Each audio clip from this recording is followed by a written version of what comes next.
કચ્છના ઐતિહાસિક ગણાતા લખપત ખાતે આવેલ પવિત્ર ગુરુદ્વારા સાહેબના પરિસરમાં યોગ શિબિરનું આયોજન કરવામાં આવ્યું હતું.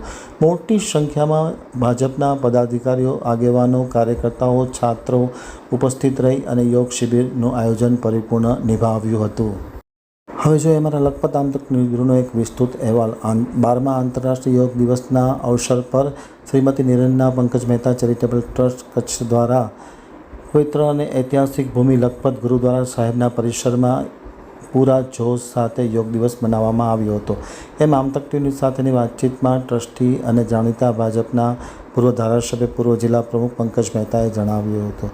આ અવસર પર રાજ્યસભાના સાંસદ શ્રી દેવસિંહજી ઝાલા, અબડાસાના ધારાસભ્ય પ્રદ્યુમનસિંહ જાડેજા, સંઘના નેતા હિંમતસિંહ વાસન, રાજુભાઈ સરદાર, બીએસએફના બહાદુર જવાનો, વિદ્યાર્થીઓ મોટી સંખ્યામાં ગુરુદ્વારાના પરિસરમાં ઉપસ્થિત હતા.